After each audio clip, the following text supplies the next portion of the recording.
Bienvenido. Estás en PAN TV. Luis Pasos tiene estudios de Economía y Administración en el Instituto Tecnológico y de Estudios Superiores de Monterrey. Es abogado por la Escuela Libre de Derecho, con estudios de Administración Pública en la Universidad de Nueva York. Cursó la especialidad en Finanzas Públicas, maestría y doctorado en la División de Estudios de Posgrado de la Facultad de Derecho de la UNAM. Posee un doctorado honoris causa en Ciencias Sociales por la Universidad Francisco Marroquín de Guatemala. Es profesor titular por oposición de Teoría Económica en la Facultad de Derecho de la UNAM, profesor titular de Economía Política en la Escuela Libre de Derecho y profesor honorario en la Universidad Francisco Marroquín. Ha sido editorialista sobre temas económicos y financieros en varios periódicos y revistas de México, Centro y Sudamérica por 4 décadas. Comentarista de radio y televisión. Autor de 41 libros sobre temas económicos, históricos y políticos. Los más recientes: Historia sinóptica de México, Propiedad y Desarrollo Sustentable, La crisis y cómo librarla, ¿Quién manda en México?, Los ricos del gobierno y Reformas estructurales. En el ámbito de la vida pública, Luis Pasos ha sido presidente de la Comisión de Presupuesto y Cuenta Pública en la Cámara de Diputados del H. Congreso de la Unión entre 2000 y 2003. Director general del Banco Nacional de Obras y Servicios Públicos, Banobras, de 2003 a 2006, y presidente de la Comisión Nacional para la Protección y Defensa de los Usuarios de Servicios Financieros, la CONDUCEF, de 2006 a 2012. Actualmente es director del Centro de Investigaciones sobre la Libre Empresa ACE. Doy la más cordial bienvenida esta noche a Luis Pasos. Gracias, Armando, por tu amable presentación. Rafael, gracias por acompañarnos. Y a ustedes también, muchas gracias por estar aquí con nosotros. Vamos a dividir esta sesión en 2 partes, una parte expositiva y lo más importante es que son las preguntas de ustedes. Se ha hablado desde hace mucho tiempo de reformas estructurales. ¿Qué quiere decir estructural? Fundamentalmente, cuando ustedes van a arreglar una casa, puede haber cambios cosméticos, cambiarle el color a la pintura, las puertas, barnizarlas, o estructuralmente apuntalarla porque se está cayendo. Desde hace mucho tiempo se habla de cambios estructurales en México. Y podemos decir que el que empezó a hacer algunos es un presidente de mala memoria, fíjense. Que a todos les cae gordo. Y voy a decir por qué. No es mejor que otros, pero tampoco peor que otros, que Salinas. Salinas, ¿por qué le tiene tanto odio a la izquierda? Quizá valga la pena hacer una historia muy breve. Salinas recibe un país al punto del caos. ¿Por qué? Porque Miguel de la Madrid lo formó. No, uno de los problemas de las políticas económicas públicas es que el que la hace no la paga. ¿Sí? O sea, hay una enorme diferencia entre el efecto a corto plazo de una política pública que el efecto a largo plazo. Y no tan solo en las políticas públicas. En un libro, Henry Hazlitt, que se llama Los Fundamentos de la Moral, de Henry Hazlitt, dice que en la vida casi todo aquello que con facilidad lo encontramos a corto plazo nos va a traer a largo plazo un problema. Fíjense, en el aspecto sentimental, en el aspecto económico. Entonces hay que tenerle miedo a aquellas soluciones mágicas, porque en el largo plazo no son sustentables. Entonces, ¿qué sucede? Yo siempre parto de que no hay que pensar en que es perversa la gente que hace las cosas mal, sino hay gente buena que hace las cosas mal. Podríamos ahorita hablar de toda la historia de México, pero decir, bueno, pues la economía iba más o menos hasta Díaz Ordaz. Cuando llega Echeverría, empieza a incrementar el gasto público. ¿Por qué? Porque lo convencieron que era una forma de salir adelante, no es que fuera perverso. Lo convencieron. Y él se dejó convencer porque pues, es muy bonito gastar, ¿no? Imagínense que nos diga un doctor, mira, vas a solucionar tus problemas comiendo mucho, andando con muchas mujeres, siendo irresponsable. Oye, qué bien, doctor, ¿cuándo empiezo? Entonces hay políticas que le dicen a uno gastar para solucionar. La cuestión es que las políticas equivocadas de Echevarría, de López Portillo, se reflejan con Miguel de la Madrid. Y Miguel de la Madrid también, hasta la mitad de su sexenio después de aquel temblor, quiere empezar a arreglar. Salinas toma el barco y le dicen algunos especialistas, no políticos, mira, o hay el caos o tienes que hacer esto. Salinas, que era inteligente, no es que se volvió neoliberal ni nada, sino no le queda otra. Y empieza a privatizar, termina con el reparto agrario. ¿Y qué sucede? El PRI era y es en cierta forma un partido de izquierda, aunque no lo quiere decir, con políticas de izquierda. ¿En qué vivíamos? En una economía mercantilista, en donde estaba estatizada, en donde el gobierno manejaba la mayor parte del gasto. Y esto le dice a Salinas, ya no puedes, tienes que cambiar. Salinas empieza a cambiar, mete a los llamados tecnócratas, y el ala más izquierdista del PRI se enoja. Traicionó los principios de la revolución. Entonces, ese es el odio que le tiene que hacer.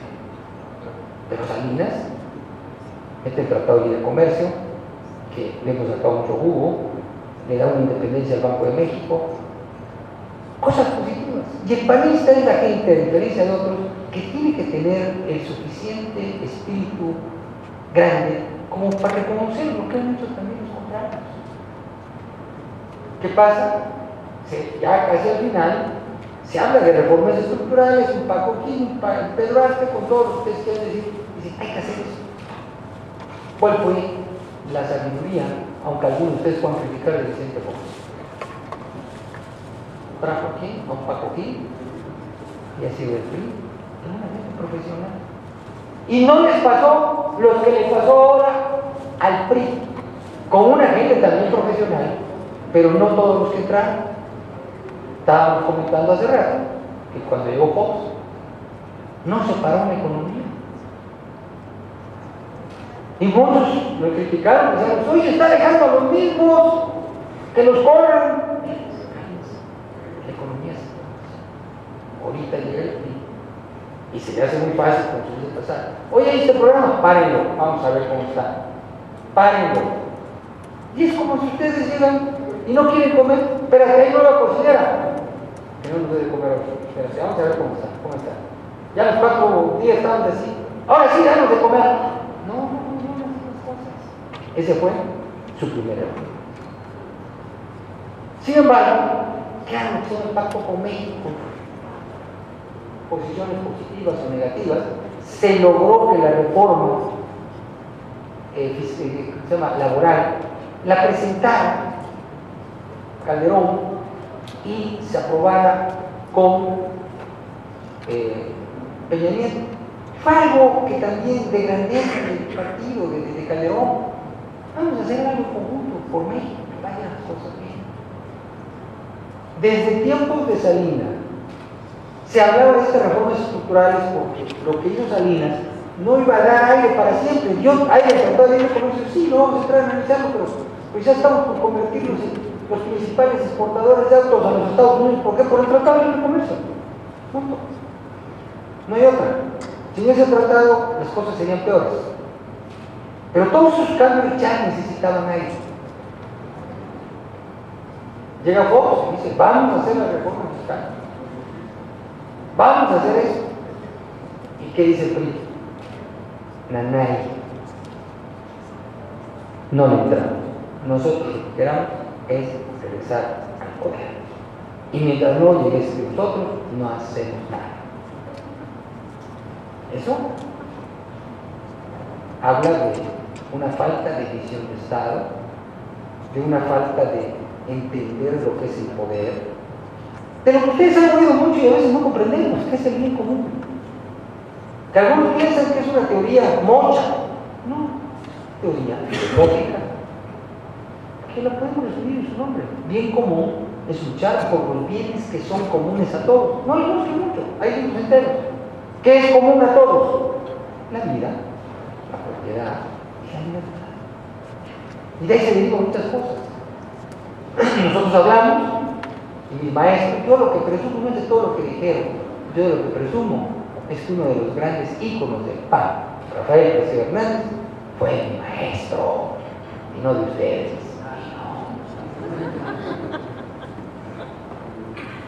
Y fue un tiempo mi director de tesis doctoral. Esa es mi presunción. Todo lo demás no me importa. El haber tenido contacto con él, él cuando me daba clases en las libres y terminaba, me iba yo caminando hasta su oficina que estaba cerca y preguntándole cosas. Eso nadie me lo quita. Pero bien, regresamos a lo que estamos haciendo. Parte de las reformas estructurales. Ya se sabía lo que se tenía que hacer. ¿Qué sucede? ¿Cuál es el problema de la democracia? No nomás de México. Como congresistas se lo digo. Todos quieren poner su punto de vista. Y vamos también a los panistas. A mí me tocó a muchos amigos panistas y me dijeron, cálmate. Quiero que salga esto. Por ejemplo, el presidente Calderón me los mandaba, me decía, a ver, si dice pasos, ¿qué sí le están dando? Lo hacen. La mayoría no sabía de dónde iba a salir la lana para hacer su proyecto. Pues, oye, es como ahorita se están creando la comisión de esto, la comisión del otro, oye, la lana, ¿de dónde? La seguro de desempleo. ¿De dónde? Precisamente, ¿qué pasa con la reforma laboral? Por un lado hay avances, pero por otro lado hay multas, hay comisiones.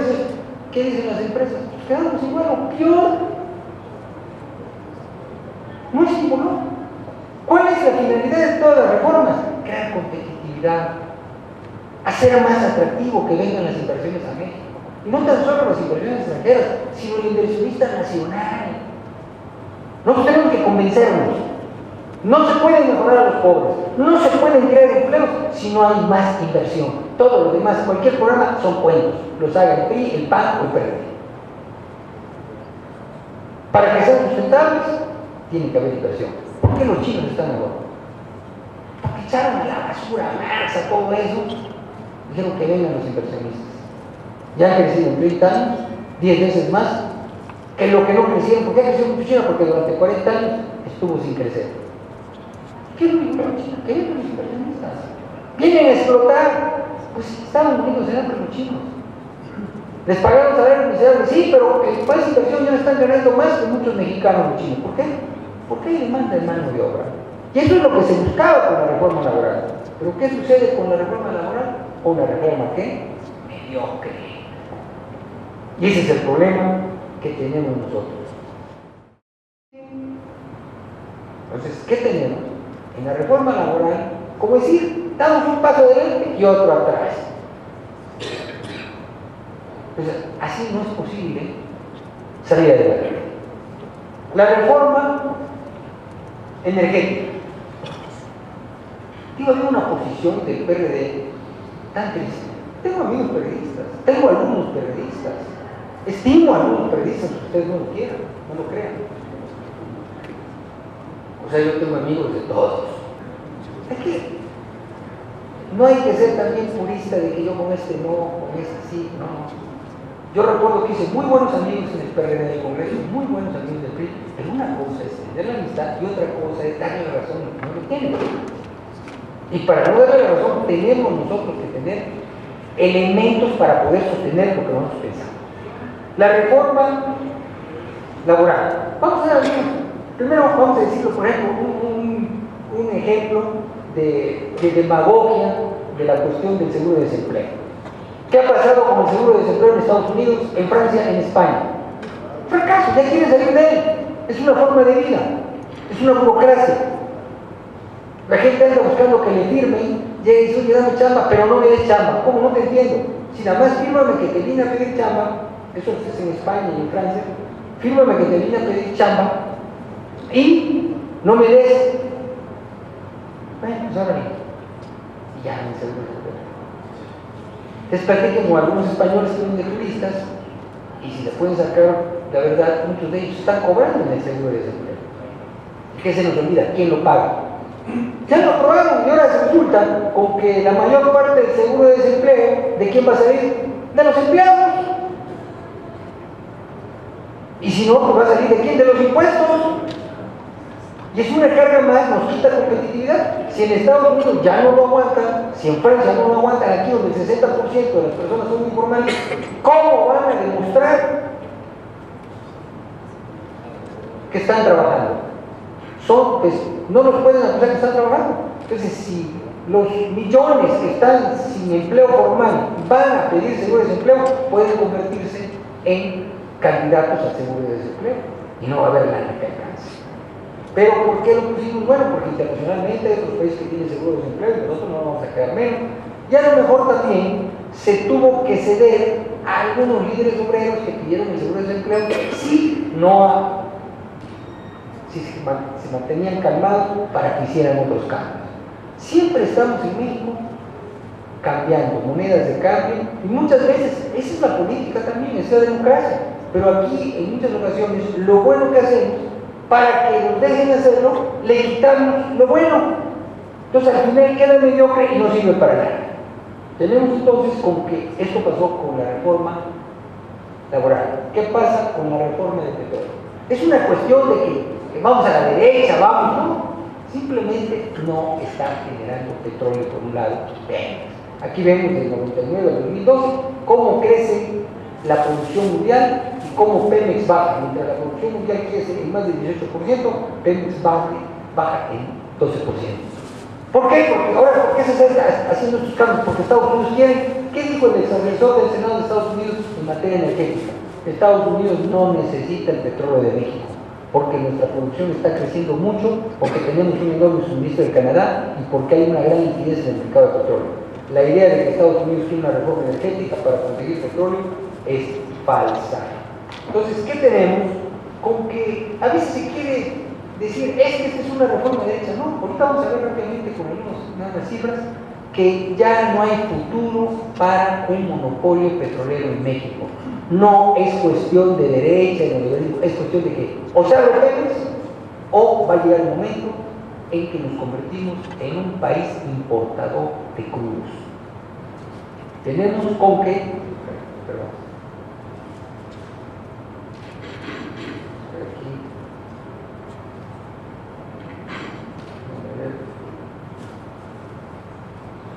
¿qué pasó aquí? ¿Dónde está el técnico? A ver, es que no se... Hacerlo grandota, por favor. Ok, gracias, perdón.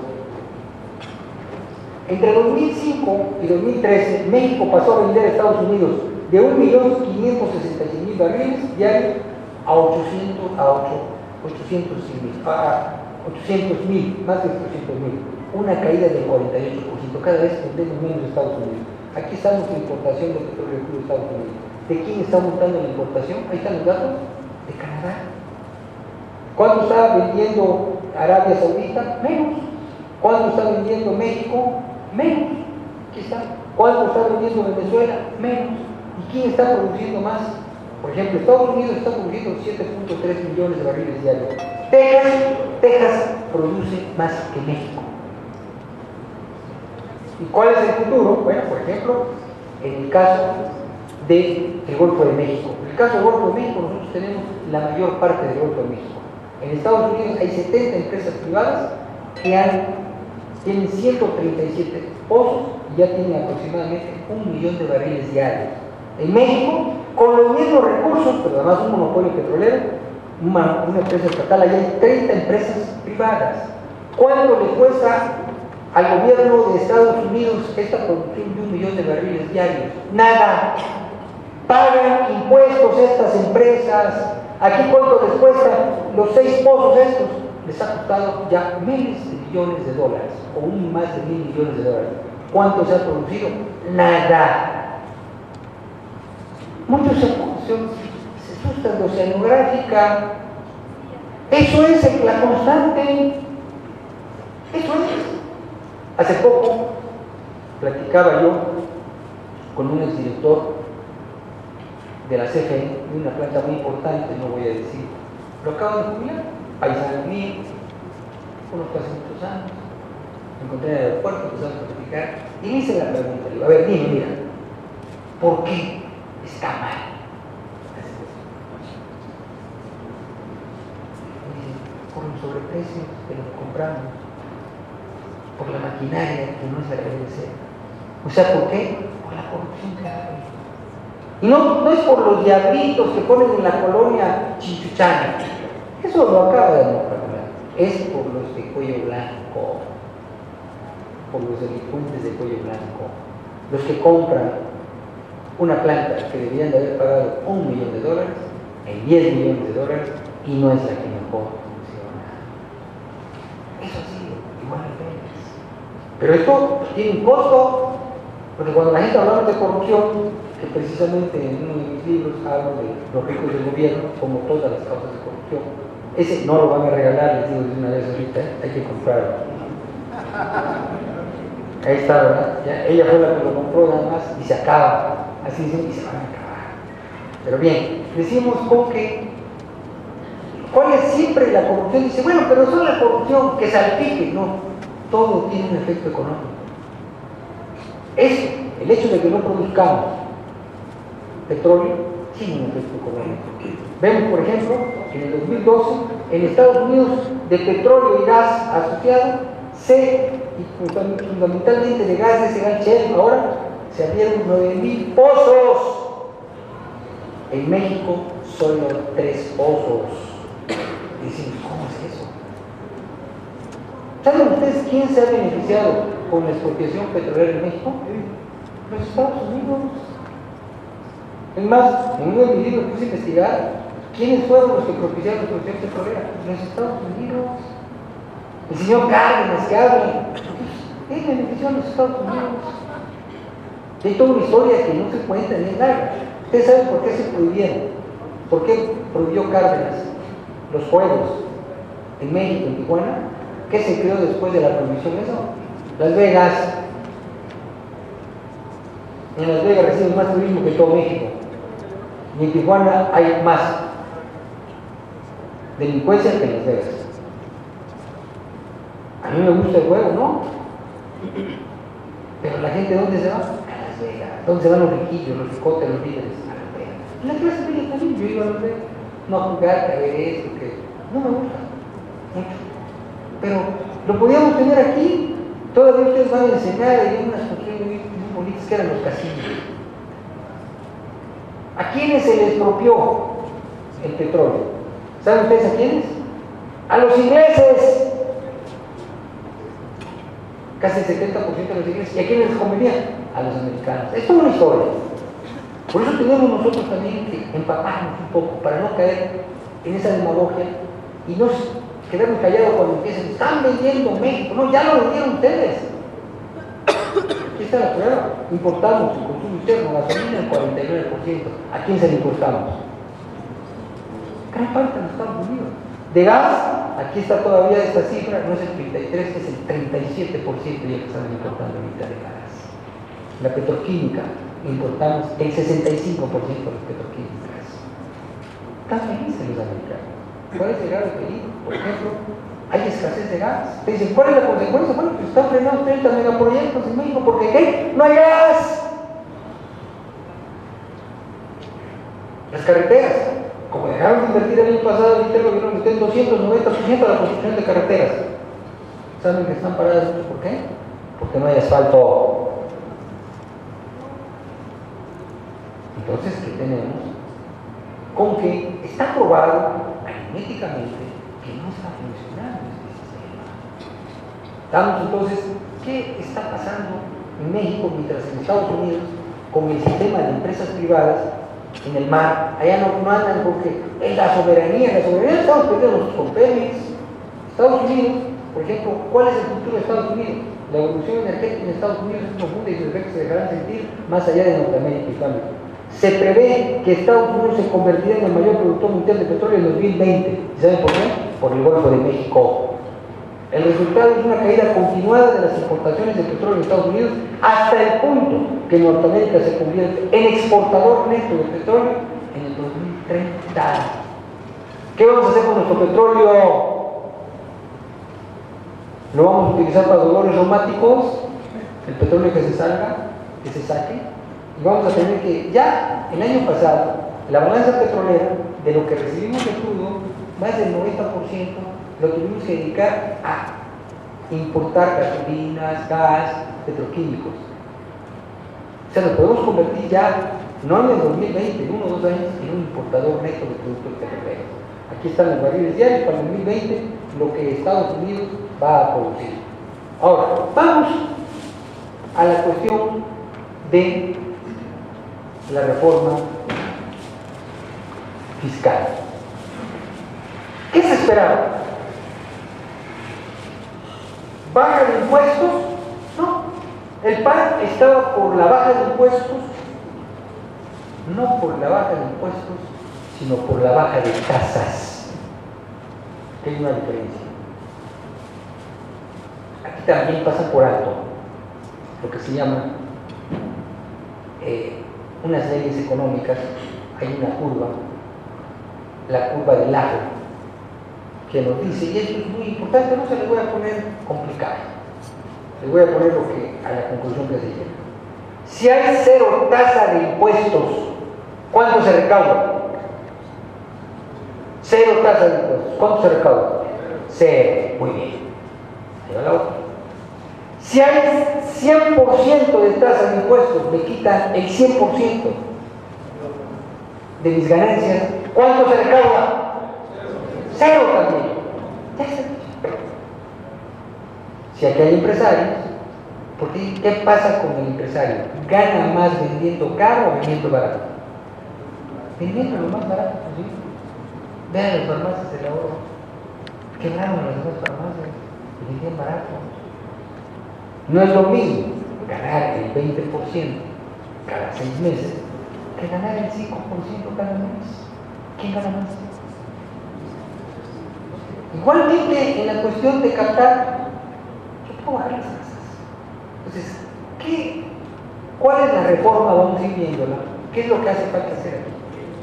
La reforma que apoyaba el PAN era fundamentalmente el irse más al impuesto al consumo, un impuesto general en IVA, alimentos, bebidas, a todo.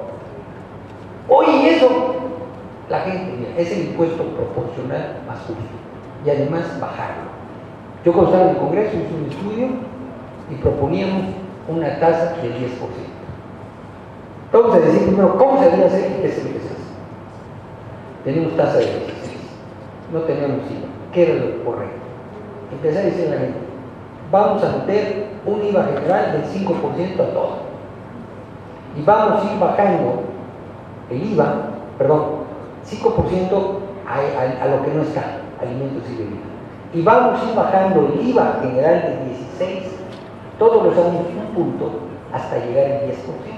Y vamos a ir subiendo el 5% de IVA y alimentos al 10 hasta tener en 3 o 4 años un IVA del 10%. A todo, sin excepciones. ¿Justo o injusto? Miren, todo impuesto es injusto, a mí no me gusta pagarlos. Y más cuando se lo están robando. Pero tenemos que pagar. Entonces, ¿qué tenemos que buscar? El impuesto más equitativo. Oye, que paguen más los ricos. Eso también es demagogia. ¿De dónde sale el impuesto progresivo a los ricos? ¿De dónde se lo quitan a los ricos? ¿Quiénes son las empresas? De la ganancia bruta. ¿Cuál es la principal fuente de inversión y creación de empleos? La ganancia bruta de las empresas. Yo recuerdo que hace varios años un presidente de Estados Unidos, creo que fue Carter, llamó a los mejores economistas y les dijo, quiero que crezca este país. Aquí está la solución, pero no es muy popular. Fíjense lo que le digo. ¿Cómo? ¿Quiere usted que crezca? ¿Lo va a hacer si se lo decimos? ¿A que no? A ver, ¿cuál es? Y se lo aseguramos, se lo demostramos técnicamente. Bajen el impuesto a los ricos. ¿Va usted a ganar una elección diciendo que le bajen el impuesto a los ricos? Difícil. Pues esa es una de las salidas. Fíjense, qué cruel es la economía, ¿verdad? Hay que bajarle a los ricos. ¿Qué pasa si usted le baja el impuesto a la gente humilde? ¿Qué hace? Consume más. ¿Qué ha hecho Carlos Slim? Consume más, no puede porque está con sobrepeso.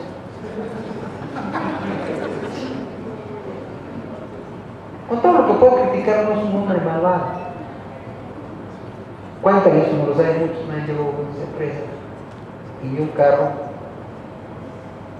deportivo muy bonito. Y llamo al director, ¿de quién es este carro? Dice, yo no me quería decir, ¿no? Dígame, ¿de quién es? De su hijo. Bueno,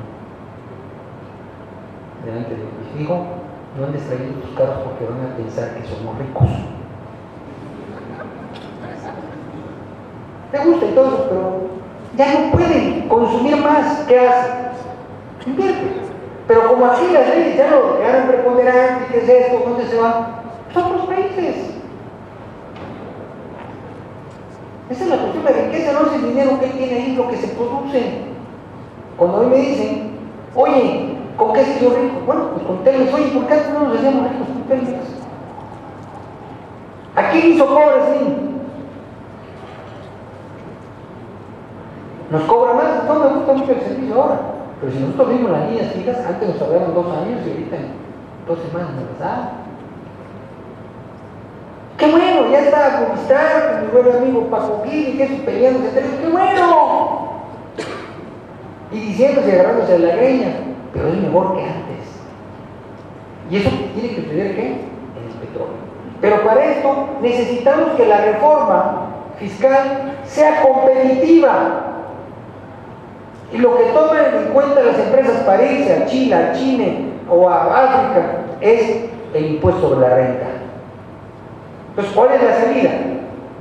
Pues bajar el impuesto sobre la renta, y más cuando tenemos, por ejemplo, se sube a los de la frontera, 16%. ¿Cuánto hay en California de impuesto al consumo? 7.5, 7%. ¿Qué está haciendo la gente de clase media? Se va al otro lado. Entonces, ¿cuál era lo mejor? Empezar a bajar, hasta que tengamos el 10 en todas partes. ¿Y vamos a recaudar menos? No. ¿Cuál es la diferencia en la cuestión política? Pero no a corto plazo. Lo que hizo el gobierno en esta reforma fue para corto plazo, no para mediano y largo plazo. Tenemos un caso como el de Chile. En Chile, la recaudación en relación al Producto Interno Bruto es prácticamente el doble que México. No quiere decir que hagamos exactamente lo que hizo Chile, pero ¿cómo somos impuestos allá? Allá está IVA generalizado, 100% de productos grabados. Aquí tenemos 40% exentos. ¿Cuáles son los exentos? Pues la gente que también está organizada lo suficiente para que le exenten. Miren, ¿cuál fue una de mis experiencias en el Congreso y el que ha pasado los años? En México es la lucha entre los organizados y no organizados, no entre lo que está el país. ¿Para qué está hecha la ley laboral en México? Para menos del 10% de los trabajadores organizados en los sindicatos. ¿A costa de qué? Que el 90% tenga menores salarios y no pueda tener acceso a la economía formal. ¿Quiénes son los que no pagan impuestos? En muchos, los del campo. Los del campo casi tienen otro sistema. ¿Y quiénes son del campo? Son los que son utilizados políticamente, no son los más pobres. Entonces, está dirigida este sistema fiscal con un criterio ¿qué? Político, más que un criterio de competitividad. En el caso de Chile, tenemos, por ejemplo, el hecho de que en Chile tienen un alto impuesto. No sé si ¿dónde lo pasé? A ver. No, aquí no está, se pasó. Bueno, tienen un alto impuesto sobre el consumo, tiene como el 19% de impuesto al consumo. Ahorita lo vamos a ver. Y en México tiene un alto impuesto al impuesto sobre la renta. Lo vamos a ver ahorita, pero vamos a ver cuáles son los aumentos de impuestos. Los nuevos impuestos al 2014, 3 nuevos escalones para quienes tienen más de 750,000 pesos anuales. O sea, a los más ricos, entre comillas, que ya hay mucho empresario pequeño, que ya hay mucho profesional, lo aumentaron. A la bolsa de valores, 10%, antes estaban exentas. ¿Qué va a pasar? Pues las mismas afores que cotizan en bolsa también van a tener. ¿Es menos atractiva la bolsa de México? Sí, es menos atractiva. ¿Son los ricos los que tienen en la bolsa? Sí. Pero se vuelve menos atractiva. Bueno, que tenemos también 53% de deducción máxima a los trabajadores, a las prestaciones. Antes se deducía el 100%, ahora se deduce el 53%. ¿Qué es eso? Un desestímulo para dar prestaciones. Y después vamos a ver, ¿para qué quiere este gobierno? Fíjense, encarecen la creación de empleos formales para estimular el empleo. Teóricamente, como dice el dicho, no me defiendas, compadre. Se elimina la deducción inmediata porque este beneficio generaba distorsiones que afectaban a algunos de los factores económicos. Ahora, 8.5% máximo para decir el consumo de restaurantes. Antes era el 12.5%, o sea, menos, cada vez menos. En todo el territorio nacional, el 16%, antes en la frontera el 11%, ya vimos cuál es el efecto. En alimentos para mascotas. Alguien dice, bueno, pues a los perritos, oye, pues a ver, los amigos del verde, que son amigos de los animales. ¿Saben lo que faltó? Que llevaran mucha gente sus perritos. Ya se me ocurrió, pero dije, no, ya no, se van. Llevar todos los perritos y amarrarlos en las puertas de la Secretaría de Hacienda, de comer ahora. Porque, ¿en qué se piensa? ¿Quién tiene mascotas en México? ¿Los ricos? ¿Los ricos se dieron cuenta que aumentó el 16%? No. ¿Quién fue? A la clase media. ¿A quién perjudicaron todos estos cambios? A la clase media. Una de las conquistas de la década del PAN fue ya casi que al final. Es la primera vez en la historia de México que hay más clase media que pobres. O sea, aumentó la clase media y disminuyó el número de pobres. Ahorita, ¿qué está pasando en el primer año? Probablemente para abajo la clase media. Todos esos impuestos fueron, ¿para qué? Para la clase media. Por ejemplo, los nuevos impuestos, el IEPS, el impuesto especial para, ¿qué es? Producción de servicios. ¿Qué es? Fíjense cómo no elimina alimentos. ¿Qué es eso? Un impuesto a alimentos. Con la cuestión de impuestos chatarra, ¿cuáles son los peores alimentos chatarra? Váyanse a comer taquitos ahorita de birria y todo en la calle. A eso no nos tocamos. Es completamente arbitrario, inconstitucional. Yo no voy a defender a Coca-Cola, no necesita que yo la defienda. Pero si partimos que Coca-Cola y todo eso, ¿por qué hacen daño? Por el azúcar. ¿Pero por qué no se metieron con el azúcar? Porque están los productores de azúcar, que están con el PRI. El problema no es el refresco, el problema es el azúcar. Ustedes saben que la mayor adicción es el azúcar. Ahora, ¿vamos a prohibir el azúcar? Digo, si vamos a prohibir lo que hace más daño a quien lo consuma, tendríamos que empezar por el azúcar, después por el alcohol o por el cigarro, después por el alcohol, por el café. Fíjense.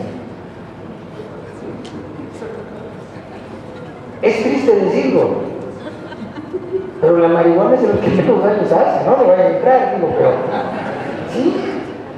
Me decía alguien, les voy a decir quién, entiendo retirado porque él dice, bueno, yo quiero fumar marihuana, no, dice, pero el problema es que alguien, aunque se comiera un camión de marihuana, no le pasa nada. ¿Han ustedes oído que alguien se muera de marihuana? ¿Cuál es el problema? Fíjense, aquí tenemos también que analizar. El problema es la libertad de que todos fumen marihuana, no. Nada más amigo, hay que quitarles el mercado a los narcos, que haya salidas legales y meterle a la gente, porque ¿es positiva la marihuana? No. Adormece, atonta, y muchos criminales, como también se emborrachan, también fuman marihuana para cometer sus delitos. ¿Es algo positivo? No. ¿Mata neuronas? Sí, pero las mata más rápido el alcohol. Entonces, tenemos que empezar a ser sensatos, a ver cuáles son las soluciones sociales, pero ahorita no es el momento. Es decir, que por ejemplo, va la gente de dejar de tomar Coca-Cola porque lo aumentaron. Es lo que llamarían los economistas una demanda inelástica. Es una fuente de calorías huecas, pero no hay otras que tienen. ¿Por qué no toman mucho los albañiles? Porque es para que ellos darse fuerza. Y es el refresco durante muchos años en México fue la única fuente de agua consumible. Todas las demás, porque hay un mito, ya tienen agua, todo, sí, pero es potable. Entra el agua potable, tomen de la llave. Ahorita, ¿cuál es el mejor negocio? Vender agua embotellada. Ah, claro, pero vienen nuestros amigos de Verde Ecologista, el derecho constitucional del agua. Ese es pi demagogia. Nuestra constitución está llena de falsos derechos. Tenemos derecho a mascar chicle. Pues sí, bien, dicen que no. Tenemos derecho a una casa digna. Pues sí, pero trabaja, ¿qué quieres que te la dé el gobierno? Porque miren, si interpretamos los derechos como lo dice la Constitución, en tal forma que el gobierno nos tiene que dar, no hay dinero que alcance en el mundo. Agua pura para todos. Póngale que ahí vamos. Casas dignas para todos. Además, ¿cuál es la casa digna? No, para mí una casa digna es de 4 cámaras, con vista al mar. Yo no soy digno de una casucha que dé a un patio de vecindad. Entonces, ¿qué? Casa digna. Carro, ¿por qué no? El derecho a viajar. Entonces, hay mucha demagogia que nosotros no tenemos que hacernos porque los otros lo quieren, hay que hacerlo nosotros. Y eso es lo que ha sucedido en el Congreso. Me acuerdo que una vez me decía una diputada del PAN, oye, es que si no lo hacemos nosotros, lo hace el PRD. Voy a contar esto que es interesante. Querían hacer obligatorio el kinder. Pero oye, ¿dónde vamos a sacar el dinero? No, pero ya casi en muchas ciudades hay kinder, sí, en el campo. ¿Quién tiene a los niños en kinder? Pues clase media. ¡Ay, ya llegó la Miss! ¿Qué dice la Miss? Pero en las partes rurales. ¿Hay Miss en las partes rurales? No hay ni Miss ni más, no hay nada. Entonces, ¿qué sucede? Pasó eso, hicieron obligatorio. Entonces una maestra en Monterrey, no sé qué parte, llegó el niño, dejaba inscribirse en primaria, que no lo puedo inscribir porque no trae kinder. ¿Tenía razón con la ley o no? ¿A quién les perjudicó? ¿A los de la ciudad? ¿A la gente de clase media que me lo manda al kinder? No. Entonces perjudicó a los más pobres. Entonces, ¿qué hicieron? Como muchas leyes, no la cumplan. De verdad, no, porque ¿qué va a decir el PRD? ¿Qué va a decir la diputada del PAN que también apoyó? Entonces se van quedando una serie de leyes que no se cumplen porque el costo es mayor que el beneficio, pero todos se paran el cuello con eso. Los alimentos chatarra, la dieta Televisa. Yo no tengo por qué aprender Televisa, no me va a dar nada, ni me va a dar ni las gracias. Pero sería obvio que haya más canales, pero que no le tengan que decir a Televisa lo que tienen que decir, eso es otro rollo también. Una de las conquistas que hizo el PAN en los primeros 10 años fue la libertad de prensa. Empezaron a criticar desde Fox y a Calderón, antes no se tocaba al presidente. Eso tenemos que estar orgullosos, se abrió la libertad de prensa. Y evita cuidado con esas leyes que en contra de la competencia quieren tener los suficientes hijos para en determinado momento. Bueno, sí, pero hay muchas causales de quitarte la concesión, palabra que también debe quitarse. La palabra concesión viene de los reyes absolutistas, de conceder, eran los reyes del aire. En Estados Unidos una televisora es una autorización. Antes los bancos también eran concesión, son autorizaciones. Entonces queremos una sociedad democrática, no tenemos que hacer coro a estas nuevas legislaciones retrógradas. ¿Por qué? Porque nos están regresando, ¿qué? Al siglo pasado. Aquí está lo que decíamos de Chile. Chile tiene el 19% de valor agregado, México tiene el 16%. Pero ¿cuál es el secreto de Chile, que es el país que ha crecido más en América Latina? Que el impuesto a las empresas, miren lo que es, 20%. ¿Cuánto es en México? Lo acabamos de subir al 33% ya. A partir de los 750,000 anuales, medianas empresas ya están pagando 33%. ¿Dónde se van a ir las empresas a invertir? Entonces, por un lado, con la reforma energética, estamos invitando a las empresas. Y por otro lado, estamos diciendo que se vayan a otra parte. Aquí está, por ejemplo, un comparativo de los impuestos de la renta entre México y Estados Unidos. Por ejemplo, ingreso anual de 225,000 pesos en México es 15, 44, en Estados Unidos es 12. En todos ya tenemos en México más que en Estados Unidos.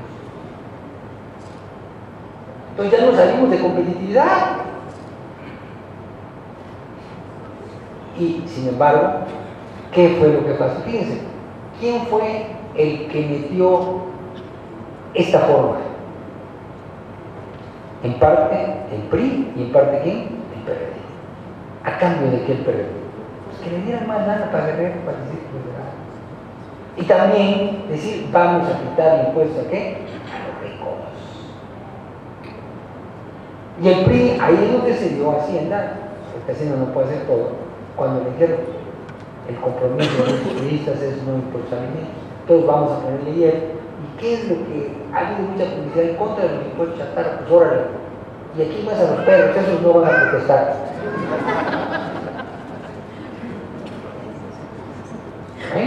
Ahí tenemos, comparativamente, o sea, estamos perdiendo competitividad por ese aumento de impuestos. Las mineras, ¿qué están haciendo las mineras? Ahorita hay mucha movilidad, en Perú, en esas partes se están dando muchos beneficios, porque las mineras ya tenían impuestos especiales. En México, en el 2013 era 30%.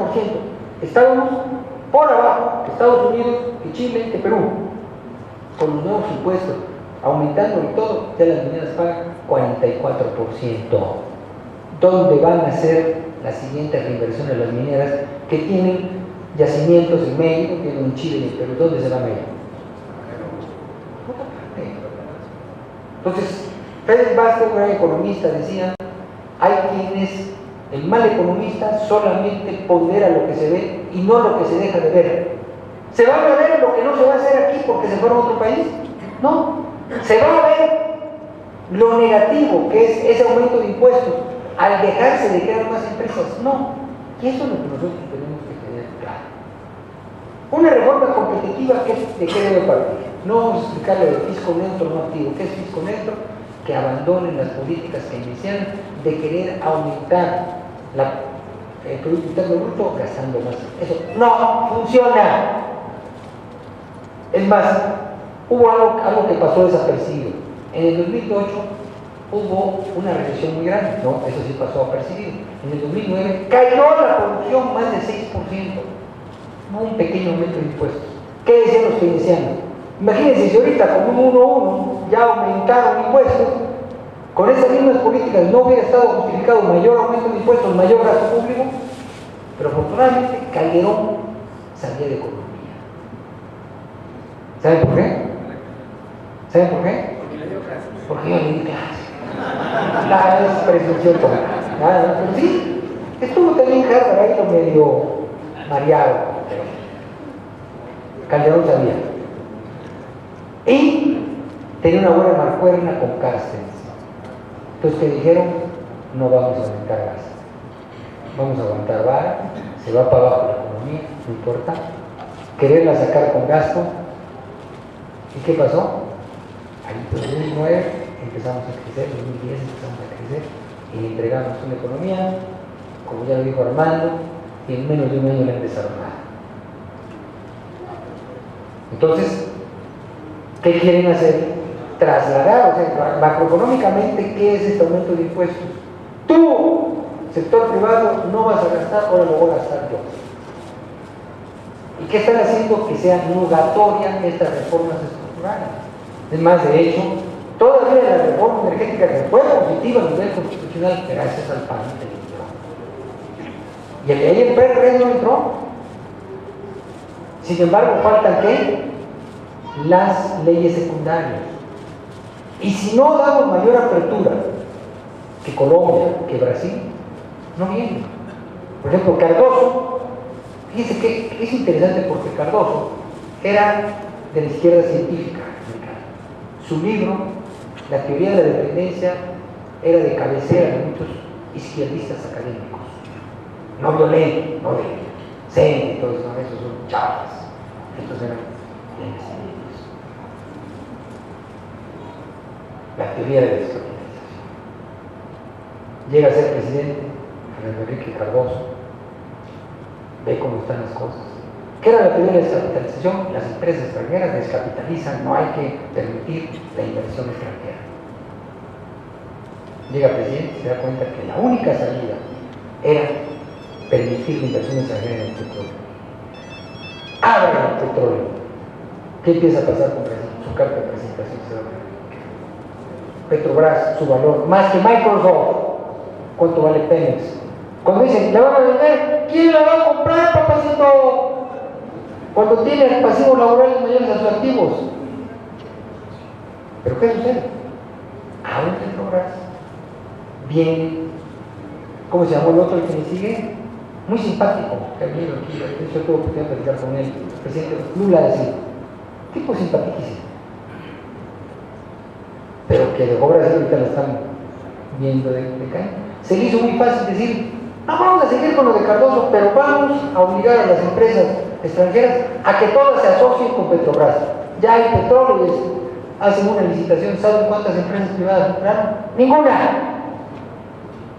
Es que hay quienes creen que vamos a abrir Pemex y van a hacer cola. No, señores. Quieren ir al Golfo a sacar petróleo de aguas profundas, se van a Estados Unidos, pues impuestos más bajos. Quieren ir en tierra firme. En África están pidiendo a gritos inversiones. Vietnam, Sudamérica también, Colombia. Entonces no es tan fácil que vengan los inversionistas. Impuestos proporcionales, no progresivos. ¿Cuáles son los impuestos proporcionales? Porque se llama flat tax, el mismo impuesto para todos, la misma tasa. Quiere decir que todos pagan lo mismo, ¿no? No es lo mismo pagar el 10% sobre 1,000 pesos que el 10% sobre 100,000 pesos. Entonces, así debe ser.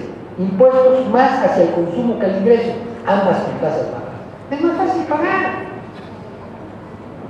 ¿Quién consume más, el rico o el pobre? El rico. Bueno, paga más. Y si bajamos, ¿cuándo la gente deja ser pobre? En la medida que consume menor proporción de su ingreso en alimentos. ¿Y qué empieza a comprar? Un televisor, un refrigerador, una estufa. ¿Qué IVA tienen esos? 16%. Entonces vamos a bajar eso también y subirle los alimentos. Pero bueno, eso es lo que debe ser. Las tasas ideales que nosotros proponemos, el IVA a 10% sin excepciones y ir bajando el impuesto sobre la renta al 20%. Con estas tasas recaudamos más, llegan más inversiones y México estaría así creciendo al 7 y 8%. ¿Cuál es el problema? Que no va a ser mañana. Y en la vida, todo lo que queramos para mañana nos va a salir bien para mañana, pero mal para pasado mañana. Al final, ya para empezar a las preguntas, que quiero que ustedes participen, creo que es muy importante, ¿qué es lo que hace falta? No tan solo apretarle a quien paga impuestos, sino a quien lo gasta. ¿Cuáles son los graves problemas en México? El saqueo de los estados en los 10 años del país.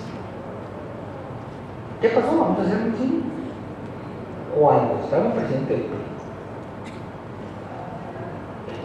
priista, llamaba al gobernador, oye, no seas descarado, llévate, pero no tanto, papacito. Ya me dijeron lo que estás haciendo y todo. Cuando empieza un presidente panista, somos libres y soberanos.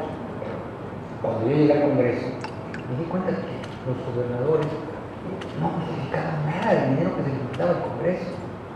Entonces les digo, voy a mandarles una carta en que nos mandan. Y se rieron de mí. Hombre, no te van a contestar. Si no, ¿qué no sabes la Constitución? Que son Estados Unidos soberanos. Mándenme la carta. Yo la firmo.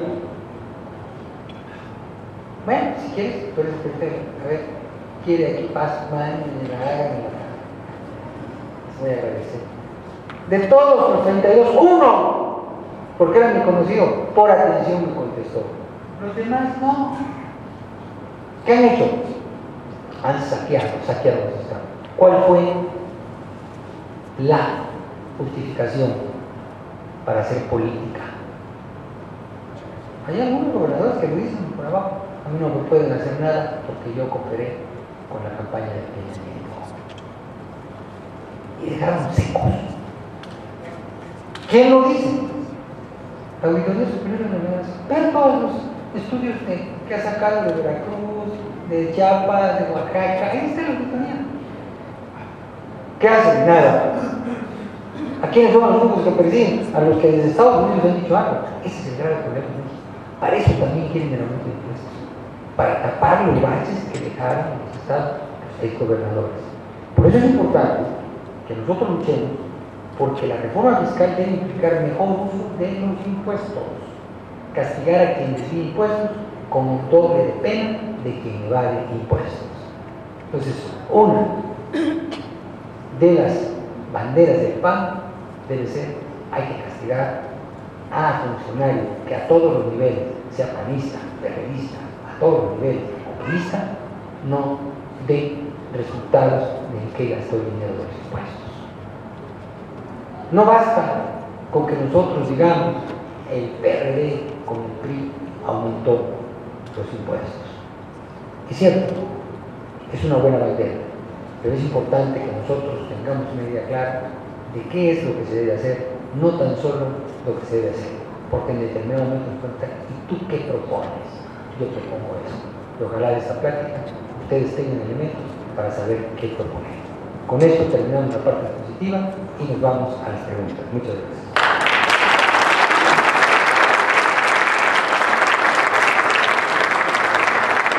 Muchas gracias. Y bueno, antes de continuar, quiero agradecer la presencia del diputado Orlando Anaya, que nos acompañó esta noche, y de los presidentes delegacionales de Álvaro Obregón, Raúl Sánchez, de Azcapotzalco, el querido doctor Jorge Palacios, así como a los secretarios y directores del comité que nos acompañan allá atrás.